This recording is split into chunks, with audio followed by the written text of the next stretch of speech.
Express న్యూస్‌కి స్వాగతం.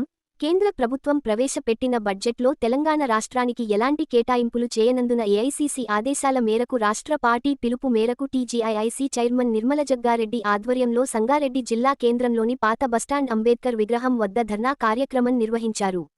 అనంతరం ప్రధాని మోడీ, ఆర్థిక శాఖ మంత్రి నిర్మలా సీతారామన్ దిష్టిబొమ్మను దగ్ధం చేశారు.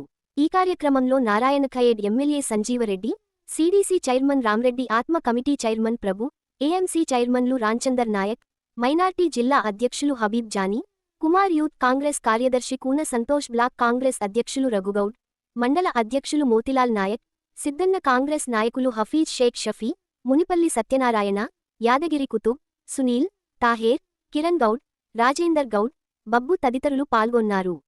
మరిన్ని వివరాల కోసం చూస్తూ ఉండండి ఐబీ ఎక్స్‌ప్రెస్ న్యూస్ ఛానల్కి. లైక్ చేయండి, షేర్ చేయండి, సబ్స్క్రైబ్ చేయడం మర్చిపోకండి.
కాంగ్రెస్ సభ్యులు, బీజేపీ సభ్యులు ఎలాంటి ఏం చేయలేదండి. అయ్యా మీరు ఒకటే, బీజేపీ మీరు ఒకటే. మీరు గతంలో ప్రభుత్వంలో ఉన్నప్పుడు మీరు కేంద్ర ప్రభుత్వం మీద ఏదో కారణాలు నెపం చూపించి మీరు ధర్నా చేయడం జరిగింది మీరు అధికారంలో ఉన్నప్పుడు. మరి ఈ రోజు మీరు ప్రతిపక్షంలో ఉన్నారు. మాకంటే ముందు మీరు స్పందించవలసిన అవసరం ఉన్నది. మీరు రావాలి, ఈరోజు వచ్చి కేంద్ర ప్రభుత్వం మీద మీరు కూడా ధర్నాలు అవన్నీ చేయవలసినది, ప్రశ్నించవలసిన మీకు బాధ్యత మీకు లేదా అని చెప్పేసి నేను అడుగుతా ఉన్నా. కాబట్టి ఇప్పటికైనా కేంద్ర ప్రభుత్వం కళ్ళు తెరిచి ఈ త్వరితగతిన అభివృద్ధి చెందుతున్నటువంటి కొత్తగా ఏర్పడ్డ ఈ తెలంగాణ రాష్ట్రం మరియు భారతదేశ అభివృద్ధిలో అత్యధికంగా షేర్ ఇస్తున్నటువంటి ఈ తెలంగాణ రాష్ట్రానికి తగిన న్యాయం చేసి తగిన వాటా బడ్జెట్లో కేటాయించాలని చెప్పేసి డిమాండ్ చేస్తూ ఉన్నాం.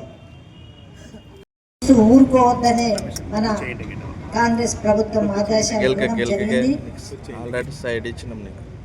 కేంద్ర ప్రభుత్వం 50 లక్షలు మనకు బడ్జెట్ ఇవ్వడం జరిగితే దాంట్లో ఒక్కటి కూడా మనకు రాలేదు. తెలంగాణ ప్రభుత్వంలో 8 మంది ఎంపీలు గెలిస్తే అందులో 2 కేంద్ర మంత్రులు అయి కూడా తెలంగాణకు మరి ఏమీ చేయలేదంటే వాళ్ళు రాజకీయంగా మరి వాళ్ళు పనికిరాదని అనిపిస్తుంది. ఎందుకంటే మనము ఆశలు పెట్టుకున్నాం, ఇంతమంది గెలిచిండ్రు, మన కోసం తెలంగాణ కోసం కొట్లాడి నిధులు తెస్తారంటే మరి అడగలేదు అంటే నిజంగా వాళ్ళు రాజకీయంగా వాళ్ళకు ఇది లేదు, వాళ్ళకు మరి మనసు రాలేదా, కావాలని చేస్తుందనేది ప్రజలు గమనిస్తున్నారు. అట్లాగే మరి తెలంగాణ రాష్ట్రం నుంచి పన్ను విధంగా లక్షల కోట్లు కడుతున్నాం. మరి మన పైసలు మనకి ఇచ్చినా సరిపోతుంది. ఎంత కేటాయించాలో అంత కేటాయిస్తే కూడా మరి సంబరంగా ఉండేది. మరి గత ప్రభుత్వం అడగలేదు అని చెప్పారు. మరి ఈ ప్రభుత్వంలో మన ముఖ్యమంత్రి రేవంత్ రెడ్డి గారు కానీ మన బట్టి విక్రమార్క గారు ఇద్దరు కలిసి మరి మోడీ గారిని అలాగే ఆర్థిక శాఖ మంత్రి పోయి అడగడం జరిగింది. మరి పెద్దలు అంటారు అడగకపోయినా అమ్మ అన్నం పెట్టదని. మరి కాంగ్రెస్ ప్రభుత్వం మరి పొయ్యి అడిగితే మరి ఎందుకు ఇవ్వలేదు? అలాగే మన కేంద్ర ఆర్థిక శాఖ మంత్రి అయిన నిర్మలా సీతారాం గారు మరి తెలంగాణ ఆడపడుచు, తెలంగాణ ఆడపడుచుగా, తెలంగాణ బిడ్డగా, తెలంగాణ కోడలిగా మేము గౌరవిస్తున్నాం. ఆ బడ్జెట్లో మహిళలకు కూడా ఏమి ఇవ్వలే. తెలంగాణ రాష్ట్ర మహిళలకు కూడా ఒక్క రూపాయి వేయలే. తల్లి నువ్వు ఉన్నావు, మేము అంటున్నాం ఆడపిల్లలుగా. నేను కూడా అడుగుతున్నా, మరి ఆడవాళ్ళు ఈరోజు సమానంగా ఓట్లు వేస్తున్నారు, అన్నిట్లో రాజకీయంగా ఆర్థికంగా అన్నిట్లో ముందుకు వస్తున్నారు. మరి ఆడపిల్లలు నీకు కనిపించలేదా?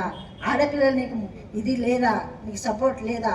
ఈరోజు మరి ఆడవాళ్ళను కూడా కించపరిచే విధంగా చేసిందని కాంగ్రెస్ పార్టీ మిమ్మల్ని ప్రశ్నిస్తుంది.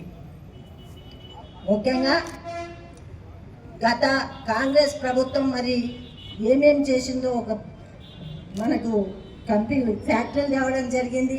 మరి మనకున్న నిధులతో ఎన్నో అభివృద్ధి చేయడం జరిగింది.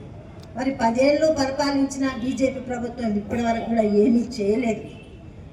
కాబట్టి మా ప్రభుత్వం ఇప్పటితో ఇది ఆపదు. మేము నిజంగా అందరినీ నిలదీసే విధంగా ఉంటాము ప్రజల తరపునని తెలియజేస్తూ సెలవు తీసుకుంటున్నాను. జై హింద్.